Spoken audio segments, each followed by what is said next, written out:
सभी विद्यार्थियों का पुनः आपके इस YouTube चैनल में स्वागत है। और हम पढ़ रहे थे अनिवार्य हिंदी में जो 4 अलंकार लगा रखे हैं कक्षा 12 में। उन 4 अलंकारों में से हमने अनुप्रास और श्लेष का जो है अध्ययन कर लिया है। आज जो हमारे 2 अलंकार और बच रहे हैं, जिसमें यमक अलंकार और उपमा अलंकार, उनके बारे में हम आज पढ़ने वाले हैं। यमक अलंकार की परिभाषा क्या है, उसकी पहचान क्या है, उसके प्रकार कितने हैं और उदाहरण कैसा है। इसी प्रकार उपमा अलंकार की परिभाषा, उसका पहचान करने का जो तरीका है और उसके उदाहरण, इसके बारे में हम अध्ययन करने वाले हैं। तो शुरू करते हैं। सबसे पहले यमक अलंकार।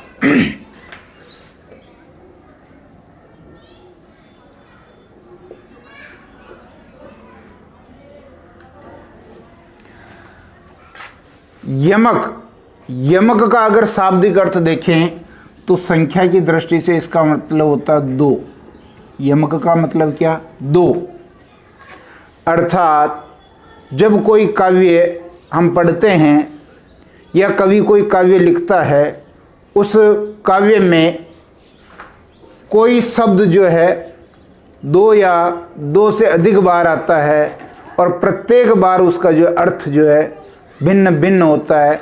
यहाँ ध्यान रखें, शब्द भी 2 बार आ सकता है, 2 से ज़्यादा बार आ सकता है, और जितनी बार वो शब्द आ रहा है प्रत्येक बार उसका जो अर्थ भी अलग अलग होगा। परिभाषा हम देख लेते हैं।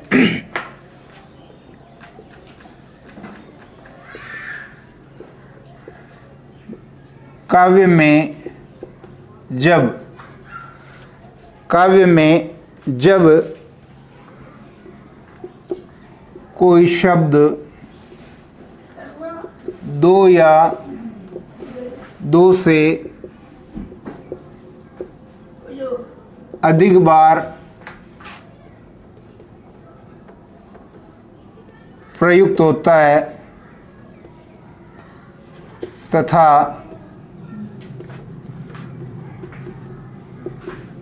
प्रत्येक बार उसका अर्थ भिन्न भिन्न या अलग अलग भी कर सकते हैं, भिन्न भिन्न होता है, वहाँ यमक अलंकार होता है। वहाँ यमक अलंकार होता है।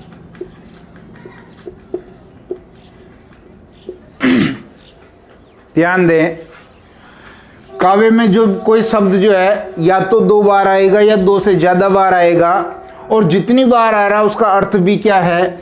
भिन्न भिन्न है, अलग अलग है। प्रत्येक शब्द का शब्द समान है लेकिन अर्थ उसका अलग अलग है। वहाँ पर आपका यमक अलंकार होता है। जैसा कि शाब्दिक अर्थ ही इसका यमक का मतलब 2 है, यानी कोई शब्द कम से कम 2 बार आना चाहिए और उसका अर्थ भी जो अलग अलग होना चाहिए। यहाँ ध्यान दें, अगर कोई शब्द साथ साथ में 2 बार आ रहा है लेकिन अर्थ अलग अलग नहीं है तो वो पुनरुक्ति प्रकाश अलंकार हो जाता है। बहुत ही ध्यान देने योग्य बात है कि वो कौन सा अलंकार हो जाता है? पुनरुक्ति प्रकाश अलंकार, अगर अर्थ अलग नहीं होगा।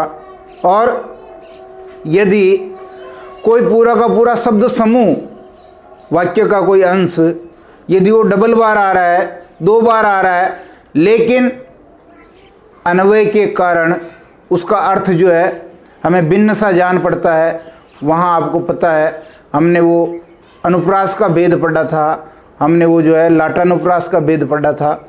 यहाँ यमक है, शब्द 2 बार हैं, अर्थ भी जो है अलग अलग है। उदाहरण देख लेते हैं। उदाहरण देखिए,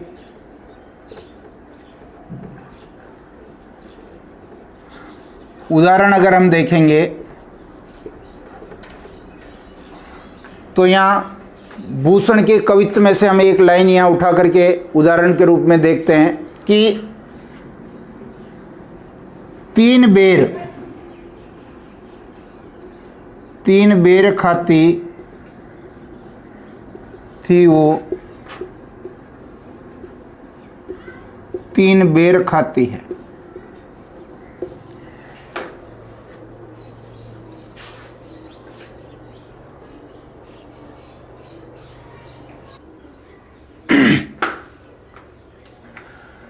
क्या उदाहरण लिखा हमने, 3 बेर खाती थी वो 3 बेर खाती है। यहाँ शब्द देखें तो 3 बेर ये और 3 बेर ये समान शब्द हैं, अर्थात एक शब्द 2 बार आ गया है। लेकिन यहाँ 3 का तो समान अर्थ है, लेकिन ये जो बेर है, यहाँ बेर का मतलब बार है या समय है। यहाँ यानी एक दिन में 3 बार भोजन करती थी, तो यहाँ इस बेर का मतलब हो गया बार या समय, और यहाँ इस बेर का मतलब हो गया एक तुच्छ जाड़ी का फल या तुच्छ फल जो जाड़ी के लगता है, सामान्य सा फल है, वह तुच्छ फल जो है इस बेर का अर्थ हो गया। तो यहाँ शब्द एक है बेर, जो 2 बार प्रयुक्त हुआ है, और जितनी बार प्रयुक्त हुआ है उसका अर्थ भी जो अलग अलग है। इस बेर का अर्थ यहाँ बार या समय हो गया, इस बेर का अर्थ यहाँ तुच्छ या तुच्छ फल हो गया, एक सामान्य जो फल है। यानी भूषण की कविता का ये अंश है जिसमें शिवाजी के शौर्य का वर्णन किया गया है कि पहले जो मुगल पत्नियां थी वो एक दिन में 3 बार भोजन करती थी, इतना उसका जो है साम्राज्य विस्तृत था, यानी ऐशो आराम था। लेकिन अब शिवाजी की वीरता के कारण वो दर दर भटक रही है और जाड़ी के तुच्छ फल खाने के लिए वो बाध्य है। इस प्रकार यहाँ जो है अर्थ अलग अलग है। ये यमक अलंकार का उदाहरण है। और आप लोगों ने वो एक सामान्य उदाहरण भी सुना होगा जो बहुत चर्चित है कि कनक कनक ते सोगुनी मादकता अधिकाय, या खाए बोराय जग व पाए बोराय। इस प्रकार का ये भी जो उदाहरण है वो भी आपका यमक अलंकार का ही उदाहरण है। ये इस यमक अलंकार के बारे में हमने पढ़ा।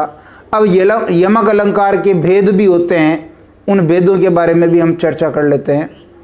यमक अलंकार के अगर हम भेद के बारे में बात करें तो इस यमक अलंकार के हम 2 भेद करेंगे। एक तो करेंगे हम अभंग और एक करेंगे हम सभंग। भाव वो का वही है, अर्थ वो का वही है जैसा हमने श्लेष में पढ़ा था। श्लेष में भी हमने अभंग और सभंग श्लेष पढ़ा था, यहाँ पर भी हम अभंग और सभंग यमक पढ़ रहे हैं। यानी अभंग यानी बिना तोड़े, यानी मूल शब्दों में जो मूल शब्द है उसमें यदि यमक है तो वो अभंग यमक माना जाएगा। और सभंग में देखिए तोड़ करके, यानी जब हम शब्दों को तोड़ें, चाहे आप उसमें से उपसर्ग अलग निकाल लें, चाहे आप उसमें से प्रत्यय अलग निकाल लें, और चाहे आप उसमें से संधि विच्छेद करके शब्दों को अलग अलग कर लें, अगर अलग अलग करने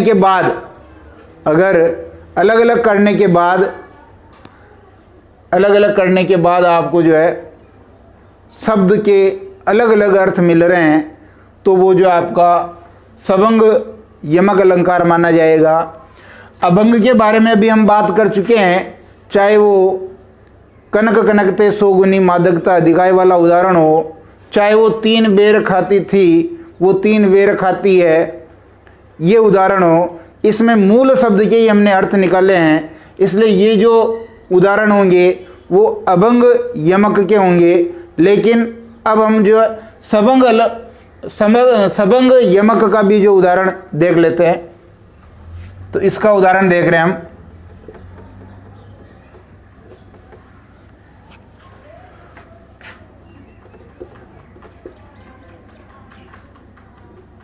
कुमोदिनी मानस मोदिनी महा। क्या उदाहरण है? कुमोदिनी मानस मोदिनी महा। यहाँ आप देखेंगे तो ये जो मोदिनी शब्द है, यहाँ पर भी मोदिनी शब्द आया है, लेकिन आया किसके साथ? कु शब्द के साथ मोदिनी शब्द आया है। यदि मैं, हालांकि ये टूटता नहीं है, लेकिन चूंकि अपने को अर्थ शब्द जो है समान करने हैं तो इसको अगर मैं तोड़ूंगा तो कुमोदिनी,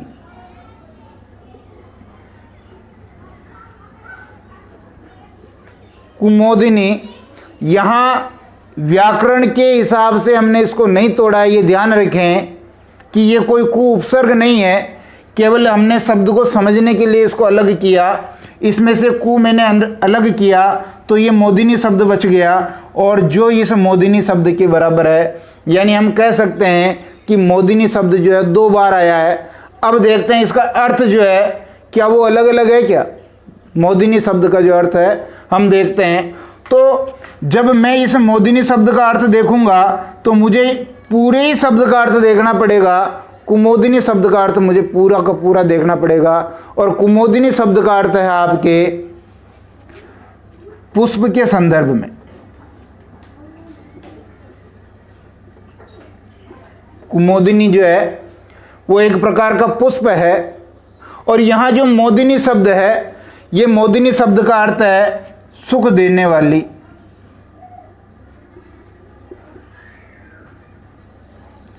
यहां इसका क्या अर्थ हो गया, सुख देने वाली।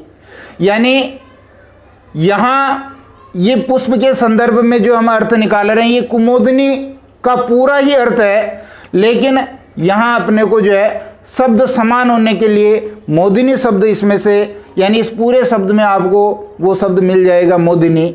इसलिए ये जो है सबंग श्लेष का उदाहरण है। यानी कुमोदिनी मानस मोदिनी महा, जो कुमोदिनी पुष्प है वो मनुष्य को बहुत ज़्यादा सुख देता है, अर्थात जब हम उसको देखते हैं तो प्रसन्नचित्त होते हैं।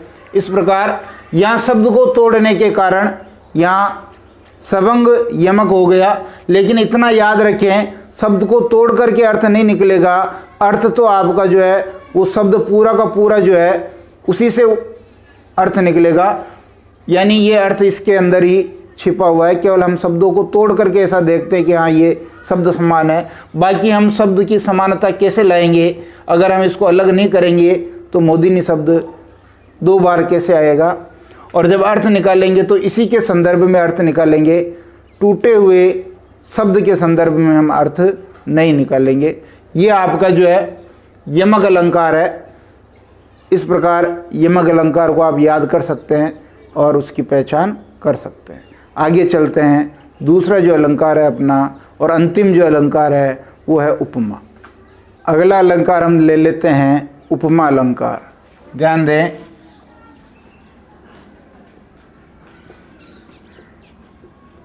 उपमा अलंकार।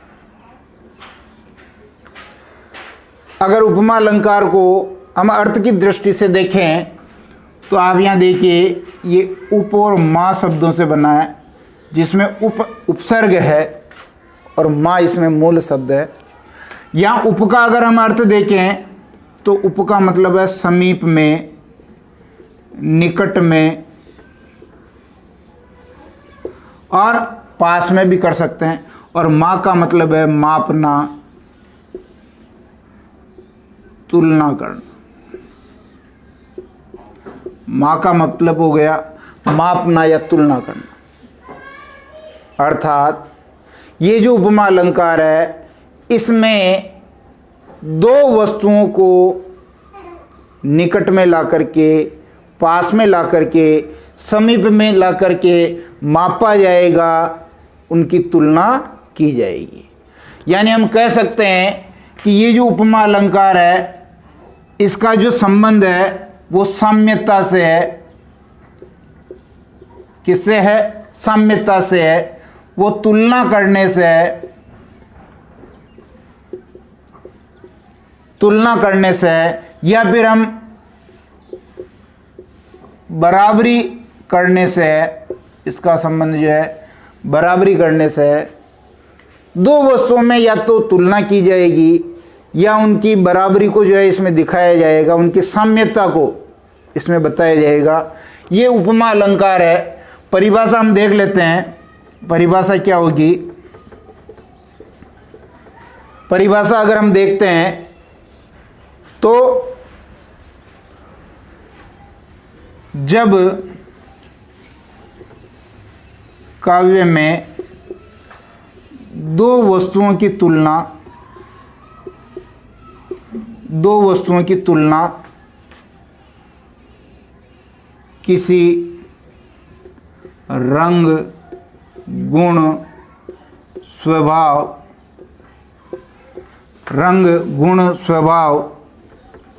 क्रिया, रंग, गुण, स्वभाव, क्रिया की समानता के आधार पर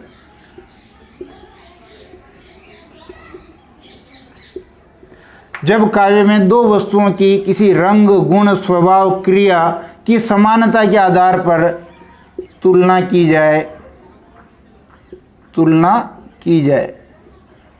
तो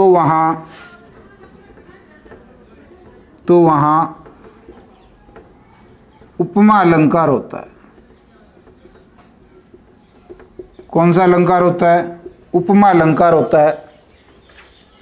यहां ध्यान देंगे इस दो वस्तुओं पर। ये जो दो वस्तुओं की बात की जा रही है, काव्य में जब दो वस्तुओं की किसी रंग के आधार पर, किसी गुण के आधार पर, उनके स्वभाव के आधार पर, उनकी क्रिया के आधार पर यदि समानता के आधार पर जो है तुलना की जाती है, तो वहाँ पर उपमा अलंकार होता है, वहाँ उपमा अलंकार माना जाता है। दो वस्तुओं के बारे में ध्यान दें। ये जो दो वस्तुएं हैं, इन दो वस्तुओं को हम कहेंगे उपमेय और उपमान। क्या कहेंगे? उपमेय और उपमान। इन दो वस्तुओं को हम उपमेय और उपमान कहेंगे। यानी हम इस परिभाषा को और थोड़ा सही करें तो जब किसी काव्य में उपमेय की तुलना उपमान से की जाए, उपमेय की तुलना किससे की जा रही है? उपमान से की जा रही है, तो वहाँ पर जो उपमा अलंकार होगा। यहाँ ये समझने की बात है कि जो उपमेय है वो कम श्रेष्ठ है, इसलिए उसकी तुलना किससे की जा रही है? उपमान जो ज़्यादा श्रेष्ठ है उससे की जा रही है। अब यहाँ और ये जानकारी आपको होनी चाहिए कि जो उपमेय है वो आपके निकट है, आपके पास है, आपके समीप है। जिसकी तुलना जो दूर है, आपके पास नहीं है, निकट नहीं है, जो उपमान है जो दूर है, उससे आप तुलना करेंगे, वो उपमान होगा। अब हम एक नज़र डाल देते हैं उपमा अलंकार के अंगों पर कि उपमा अलंकार के जो 4 अंग हैं वो कौन कौन से हैं, उनके बारे में हम बात कर लेते हैं। तो देख लेते हैं उपमा अलंकार के अंग कौन कौन से हैं।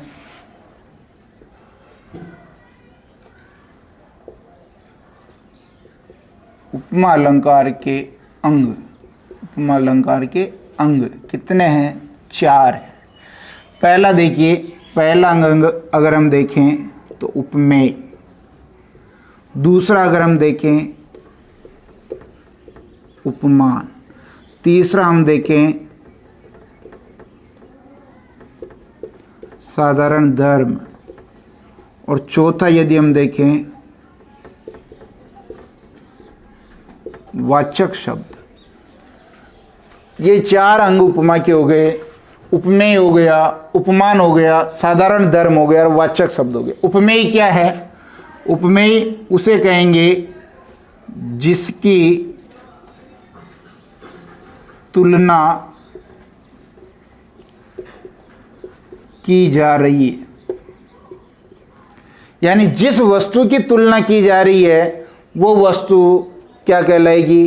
उपमेय कहलाएगी। यानी जिसकी तुलना की जा रही है या जिस वस्तु की तुलना की जा रही है, जिस वस्तु की तुलना की जा रही है वो क्या है? उपमेय।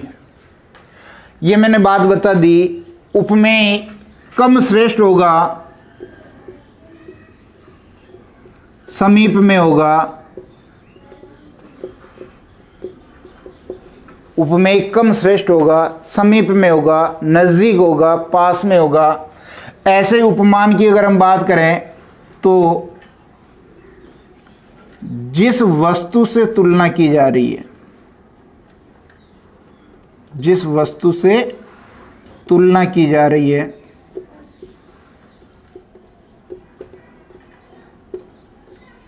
जिस वस्तु से तुलना की जा रही है, यानी ये ज़्यादा श्रेष्ठ है तभी तुलना की जा रही है, ज़्यादा श्रेष्ठ है ये और दूर है,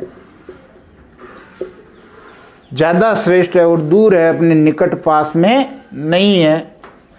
साधारण धर्म किसे कहेंगे? कॉमन विशेषता, जो दोनों ही में विद्यमान हो, उपमेय और उपमान में जो एक जैसी समानता है, वो साधारण धर्म है। तो साधारण धर्म के बारे में हम लिखेंगे समान गुण। क्या लिखेंगे? समान गुण, यानी वह गुण जो उपमेय में भी है और वह गुण जो उपमान में भी है, इस गुण को लेकर के तुलना की जा रही है, वो साधारण धर्म। और वाचक शब्द हम कहेंगे कि दोनों की समानता बताने वाला शब्द। दोनों की समानता बताने वाला जो शब्द है वो वाचक शब्द है। और दोनों की किसकी आप समझ गए होंगे? उपमेय की और उपमान की। उपमेय की और उपमान की जो समानता जिन शब्दों से बताई जा रही है, वो शब्द आपके वाचक शब्द हो गए। ये वाचक शब्द कुछ निर्धारित हैं, इन वाचक शब्दों के बारे में लिख लेंगे, जैसे सा, सी, सम, सा, सी, सम, सरिस, सा, सी, सम, सरिस। इसी प्रकार और लिखेंगे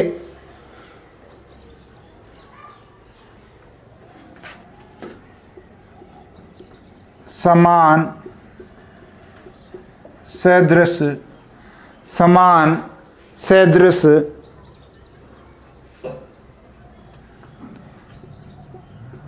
तुल्य, ईव, तो।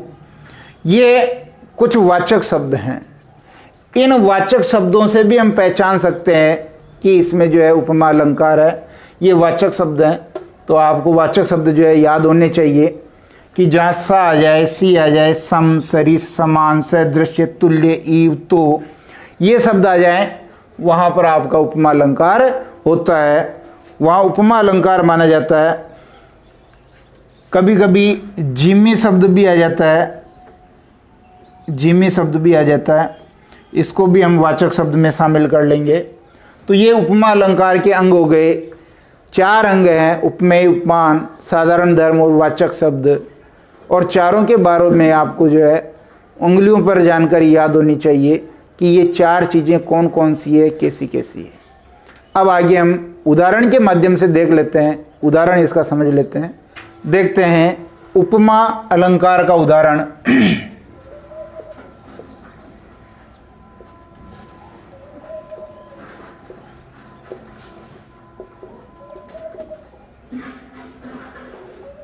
उदाहरण की हम बात करें उपमा अलंकार की, तो पीपर, पात, सरिस, मन डोला।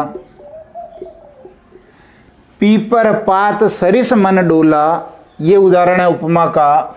यहाँ सरिस शब्द आ गया है और ये सरिस शब्द क्या है? ये वाचक शब्द है। क्या है? वाचक शब्द है। और पीपर, पात कहते हैं पीपल के पत्ते के समान मन डोल गया। तो मन आपका अपने पास है, मन हो गया उपमेय, मन आपके पास है ना, तो उपमेय हो गया। और पीपल का पत्ता, ये उपमान हो गया, क्योंकि मन के डोलने की तुलना की है किससे? पीपल के पत्ते से। अरे जो पीपल का पत्ता होता है, बिल्कुल सामान्य जब हवा चलती है तो भी वो हिल जाता है, ऐसा ही मन उद्वेलित हो गया, मन हिल गया। यहाँ डोलना जो है ये आपका जो साधारण धर्म है। डोलना क्या है? साधारण धर्म। क्योंकि पीपल का पत्ता भी डोल रहा है, डोल रहा का मतलब हिल रहा है, और मन भी हिल रहा है, मन भी डोल रहा है, इसलिए ये साधारण धर्म हो गया। यहाँ देखिए आपका उपमेय भी आ गया, उपमान भी आ गया, साधारण धर्म भी आ गया और वाचक शब्द भी आ गया। चारों के चारों उपमा के अंग इसमें मौजूद हैं, विद्यमान हैं, इसलिए हम इसको कह सकते हैं पूर्णोपमा। क्या कहेंगे? पूर्णोपमा। पूर्णोपमा का अगर मैं यहाँ संधि विच्छेद कर रहा हूँ तो पूर्ण धन उपमा, और पूर्ण का मतलब हो गया ऐसा उदाहरण जिसमें उपमा के चारों अंग अगर होंगे तो वो पूर्णोपमा होगा। अगर किसी में चारों अंग अगर विद्यमान है, यानी किसी उदाहरण में अगर उपमेय भी है, उपमान भी है, साधारण धर्म भी है, वाचक शब्द भी है, तो इसको हम कहेंगे पूर्णोपमा। यानी ये उपमा अलंकार के सभी अंग होने के कारण वो कहलाएगा पूर्णोपमा अलंकार। यानी अगर हम भेद करें यहाँ उपमा के भेद, उपमा अलंकार के भेद करें, उपमा अलंकार के भेद दो हो गए, एक तो पूर्णोपमा हो गया, एक हो गया लुप्तोपमा। लुप्तोपमा का मतलब हो गया लुप्त धन उपमा, लुप्त धन उपमा। अरे भाई पूर्णोपमा का मतलब हो गया कि उपमा के चारों अंग अगर हैं तो वो पूर्णोपमा, क्योंकि पूरी है उपमा। और लुप्तोपमा में यदि कोई एक अंग भी अगर गायब है, यानी अगर मैं कहूँ कि आपका अगर उपमेय गायब है तो हम उसको कहेंगे उपमेय लुप्तोपमा।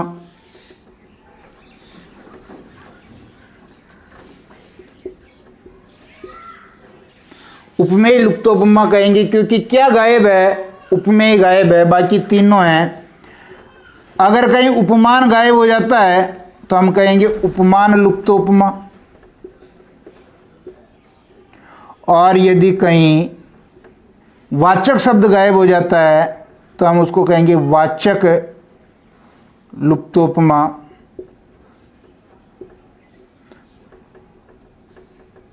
वाचक शब्द लुप्तोपमा।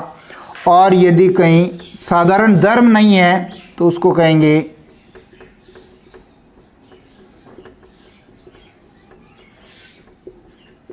साधारण धर्म लुप्तोपमा। आपको समझ में आ गया होगा। लुप्तोपमा का मतलब हो गया चार में से यदि एक कोई अंग लुप्त है वो है लुप्तोपमा। अगर उपमेय लुप्त है तो उपमेय लुप्तोपमा, उपमान लुप्त है तो उपमान लुप्तोपमा, वाचक शब्द लुप्त है तो वाचक शब्द लुप्तोपमा, और साधारण धर्म यदि लुप्त है तो साधारण धर्म लुप्तोपमा। ये लुप्तोपमा के प्रकार हैं। कोई एक उदाहरण यहाँ मैं दे देता हूँ, उस उदाहरण के हिसाब से अपन देख लेंगे। लुप्तोपमा का उदाहरण, कुलिस कठोर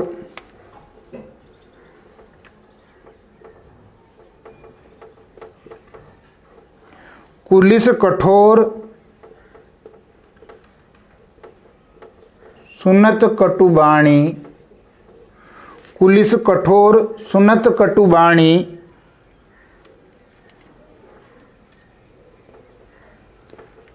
विलपत विलपत लखन विलपत लखन सिय सब जाने।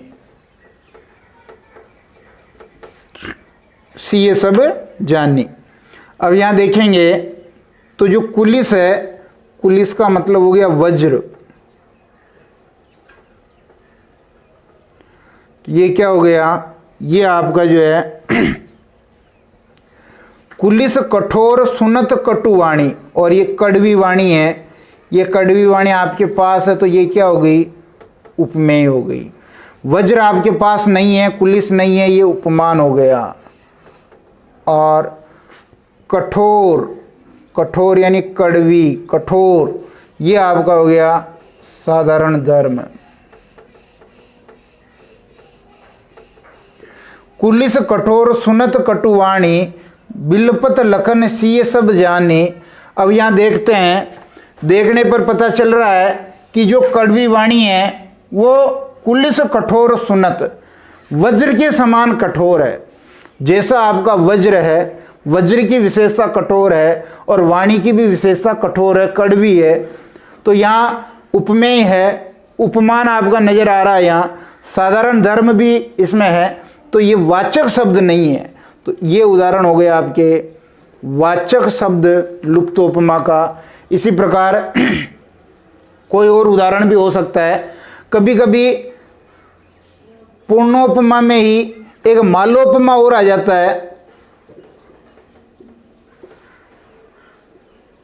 मालोपमा, मालोपमा का अगर मैं यहाँ जो है संधि विच्छेद करूं, यहाँ कर रहा हूं मैं, माला धन उपमा, क्या संधि विच्छेद हो गया?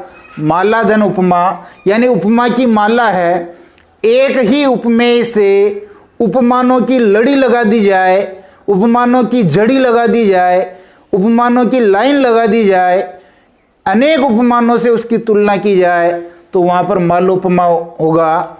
आपके अनिवार्य हिंदी में भूषण का जो है पाठ लग रहा है, जिसमें उन्होंने शिवाजी के शौर्य का वर्णन किया है।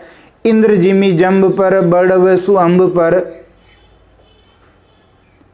ये जो पूरा का पूरा कवित्व है, इस पूरे कवित्व में मालोपमा है, क्योंकि शिवाजी के शौर्य का, शिवाजी के प्रभुत्व का, शिवाजी का नियंत्रण किस प्रकार इन मुगलों पर है, इसका वर्णन अनेक उदाहरणों से किया है, इसलिए वहाँ पर मालोपमा है। तो आप वो भी ध्यान रखें, मालोपमा अलंकार उसमें है।